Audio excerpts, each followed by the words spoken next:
ನಮಸ್ಕಾರ ಸ್ನೇಹಿತರೆ, ನಾನು ನಿಮ್ಮ ಗೆಳೆಯ ಚಂದ್ರಶೇಖರ್ ಮಾತಾಡ್ತಿರೋದು ಆನೆಕುದುರೆ ಪ್ರೇಮಿ. ನುಡಿ ಸ್ನೇಹಿತರೆ, ಇವತ್ತು ನಾನು ನಿಮಗೆ ಒಂದು ವಿಡಿಯೋ ಮಾಡ್ತಾ ಇದ್ದೀನಿ. ಇದು ವಿಡಿಯೋ ಮಾಡ್ತಾ ಇರ್ತಕ್ಕಂಥ ಜಾಗ ಯಾವುದಪ್ಪ ಅಂತಂದರೆ ನಿಮ್ಮೆಲ್ಲರಿಗೂ ಗೊತ್ತಿರ್ತಕ್ಕಂಥ ಜಾಗ ಅಂತ ನಾನು ತಿಳ್ಕೊತೀನಿ ಸ್ನೇಹಿತರೆ. ನಮ್ಮ ಒಂದು ಕರ್ನಾಟಕ ಸ್ಟೇಟಲ್ಲಿ ಫೇಮಸ್ ಆಗಿರ್ತಕ್ಕಂಥ ಒಂದು ಕೊಡಗು ಜಿಲ್ಲೆಯಲ್ಲಿ ಇರ್ತಕ್ಕಂಥ ಒಂದು ಕುಟ್ಟ ನಾಗರಹೊಳೆ ಫಾರೆಸ್ಟ್ ಏನಿದೆ, ಅಲ್ಲಿ ಒಂದು ಇರ್ಪು ಫಾಲ್ಸ್ ಅಂತ ಇದೆ ಸ್ನೇಹಿತರೆ. ನಾನು ಲಾಸ್ಟ್ ಟೈಮ್ ನನ್ನ ಒಂದು ವರ್ಕ್ ಪರ್ಪಸ್ಸು ನಾನು ಅಲ್ಲಿಗೆ ಒಂದು ವಿಸಿಟ್ ಕೊಟ್ಟಿದ್ದಾಗ ಹಾಗೆಯೇ ಯಾರೋ ಒಬ್ಬರು ಹೇಳಿದ್ರು, ಇದು ಇರ್ಪು ಫಾಲ್ಸು ತುಂಬ ಹತ್ತಿರ ಇದೆ, ತುಂಬ ಚೆನ್ನಾಗಿದೆ, ಹೋಗಿ ನೋಡ್ಕೊಂಡು ಹೋಗಿ ಸರ್ ಅಂತ ಹೇಳಿದ್ರು. ಹಾಗೆ ನಾನು ಒಂದ್ಸಲಿ ನೋಡೋಣ ಅಂತೇಳಿ ನಾನು ಟಿಕೆಟ್ ತೊಗೊಂಡು ಹೊರಗಡೆ ಹೋದೆ ಸ್ನೇಹಿತರೆ.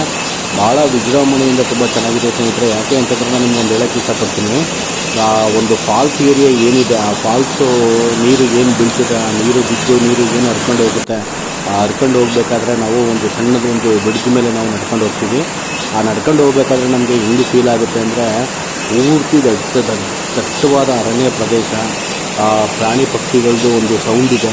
ಮತ್ತು ಇನ್ನೊಂದೇನಪ್ಪ ಅಂತಂದರೆ ಕಾಡು ಪ್ರಾಣಿಗಳು ಕೂಡ ಅಲ್ಲಿಗೆ ರೆಗ್ಯುಲರಾಗಿ, ಈಗ ನಾನಿರ್ತಕ್ಕಂಥ ಒಂದು ಜಾಗ ಏನು ನಿಮಗೆ ಒಂದು ವಿಡಿಯೋದಲ್ಲಿ ತೋರಿಸ್ತಾ ಇದ್ದೀನಿ, ಅಲ್ಲಿಗೆ ನೀರು ಕುಡಿಲಿಕ್ಕೆ ಬರುತ್ತೆ. ಈಗ ಸಾಮಾನ್ಯವಾಗಿ ನಾನು ಹೋದಾಗ ಸ್ವಲ್ಪ ಮಳೆ ಇರೋದ್ರಿಂದ ಸ್ವಲ್ಪ ಜನಗಳು ಜಾಸ್ತಿ ಇರಲಿಲ್ಲ. ಅದರಿಂದ ನಾನು ಒಂದು ಬ್ರಿಡ್ಜ್ ಮೇಲೆ ನಿಂತ್ಕೊಂಡು ನೀಟಾಗಿ ವಿಡಿಯೋ ಮಾಡ್ತಾಯಿದ್ದೆ. ಆದರೆ ಇನ್ನೊಂದೇನಪ್ಪ ಅಂತಂದರೆ ತುಂಬ ಭಯ ಆಗ್ತಾಯಿತ್ತು ಸ್ನೇಹಿತರೆ. ಯಾಕೆಂದರೆ ಆ ಜಾಗದಲ್ಲಿ ದಟ್ಟ ಅರಣ್ಯ ಆಗಿರೋದ್ರಿಂದ ಅಲ್ಲಿ ಪ್ರಾಣಿಗಳು ಅಂದರೆ ಸಾಮಾನ್ಯವಾಗಿ ಹೇಳಬೇಕು ಅಂತಂದರೆ ಆನೆ, ಚಿರತೆ ಮತ್ತು ಹುಲಿ ರೆಗ್ಯುಲರಾಗಿ ಅಲ್ಲಿ ಒಂದು ಓಡಾಡ್ತಾ ಇರೋದ್ರಿಂದ ನನಗೆ ತುಂಬ ಭಯ ಆಗ್ತಾಯಿತ್ತು. ಯಾಕೆಂದರೆ ಅವತ್ತು ಜನಸಂಖ್ಯೆ ಜಾಸ್ತಿ ಇರೋದ್ರಿಂದ ನಾನು ಒಬ್ಬನೇ ಇದ್ದೆ. ಆಮೇಲೆ ಯಾರೋ ಒಬ್ಬರು ಒಂದು ಗ್ರೂಪು ಟ್ರಿಪ್ ಅಂತ ಬಂದಿರೋ ಫ್ರೆಂಡ್ಸ್ ಹುಡುಗರುಗಳು ಬಂದು, ಅವ್ರಿಗೇನು ಸರ್ ಇಲ್ಲಿ ಒಬ್ಬರೇ ನಿಂತ್ಕೊಂಡು ವೀಡಿಯೋ ಮಾಡ್ತಾಯಿದ್ದಿರಲ್ಲ ಅಂತ ಹೇಳಿದ್ರು. ತುಂಬ ಚೆನ್ನಾಗಿತ್ತು ಇದು ಎನ್ವೈರ್ನಮೆಂಟು, ಅದಕ್ಕೆ ಅವ್ರು ವೀಡಿಯೋ ಮಾಡೋಣ ಅಂತೇಳಿ ಮಾಡ್ತಾಯಿದ್ದೀನಿ ಅಂತ ಅವ್ರಿಗೆ ಹೇಳಿದೆ. ಅವರು ಕೂಡ ನನ್ನ ಜೊತೆ ಒಂದು ಸ್ವಲ್ಪ ಹೊತ್ತು ನಿಂತ್ಕೊಂಡು ಫೋಟೋಸ್ ಎಲ್ಲ ತಗೊಂಡು, ಈ ಜಾಗ ತುಂಬ ಚೆನ್ನಾಗಿದೆ ಅಲ್ವ ಸರ್, ನಿಜವಾಗ್ಲೂ ನಮಗೂ ಭಾಳ ಇಷ್ಟ ಆಯಿತು. ಯಾಕೆಂದರೆ ಇದು ಇಲ್ಲಿಗೆ ಸಾಮಾನ್ಯವಾಗಿ ಹೇಳಬೇಕು ಅಂತಂದರೆ ಸ್ನೇಹಿತರೆ, ಬೇಜಾರು ಮಾಡ್ಕೊಬಿಟ್ಟು ಇಲ್ಲಿ ಹೇಳ್ತೀನಿ ಅಂತ, ಇಲ್ಲಿಗೆಲ್ಲ ಒಬ್ಬೊಬ್ಬರೇ ಲೇಡೀಸ್ ಆಗಿರ್ಬೋದು, ಹೆಣ್ಮಕ್ಳುಗಳಾಗಿರ್ಬೋದು, ಸ್ವಲ್ಪ ಹೋಗ್ಲಿಕ್ಕೆ ಸ್ವಲ್ಪ ತುಂಬ ಕಷ್ಟ ಆಗುತ್ತೆ. ಯಾಕೆಂದರೆ ಇದು ಕಾಡು ಒಳಗಡೆ ಅಂದರೆ ನಾವು ಒಂದು ಟಿಕೆಟ್ ತೊಗೊಂಡು ಏನೊಂದು ಇರ್ಪು ಫಾಲ್ಸ್ನ ನೋಡಲಿಕ್ಕೆ ಅಂತ ಹೋಗ್ತೀವಿ. ಆ 1 ಕಿಲೋಮೀಟರ್ ಡಿಸ್ಟೆನ್ಸಲ್ಲಿ ಆ ಒಂದು 500 ಮೀಟರ್ ಆದಮೇಲೆ ನಿಶಬ್ದವಾಗಿರ್ತದೆ, ಬರೀ ಪ್ರಾಣಿ ಪಕ್ಷಿಗಳನ್ನ ಮಾತ್ರ ಕೇಳಿರ್ತದೆ. ಅದನ್ನು ನಾವು ಕೇಳ್ತಾ ಇರಬೇಕಾದ್ರೆ ನಮಗೆ ಒಂದು ಖುಷಿನೂ ಆಗುತ್ತೆ ಮತ್ತು ಸ್ವಲ್ಪ ಭಯನೂ ಆಗುತ್ತೆ ಅಂತೇಳಿ ನಾನು ವಿಡಿಯೋದಲ್ಲಿ ತಿಳಿಸ್ತಾರೆ ಸ್ನೇಹಿತರೆ. ನೀವು ಏನಾದರೂ ಹೋಗೋದಾದರೆ ಅಲ್ಲಿಗೆ ಹೋಗಿ ಭಾಳ ಕೇರ್ಫುಲ್ಲಾಗಿ ಹೋಗಿ, ಹುಷಾರಾಗಿ ಹೋಗಿ ಅಂತೇಳಿ ನಾನು ವಿಡಿಯೋದಲ್ಲಿ ನಿಮಗೆ ಹೇಳ್ಕೊತೀನಿ ಸ್ನೇಹಿತರೆ. ಇಷ್ಟೇಳಿ ನಾನು ಈ ವಿಡಿಯೋ ಕಂಟಿನ್ಯೂ ಇರ್ತದೆ. ಫಾಲ್ಸ್ ಎಲ್ಲ ವಿಡಿಯೋ ಮಾಡಿ ತುಂಬ ಚೆನ್ನಾಗಿದೆ, ನೋಡಿ ಸ್ನೇಹಿತರೆ.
ಎಷ್ಟು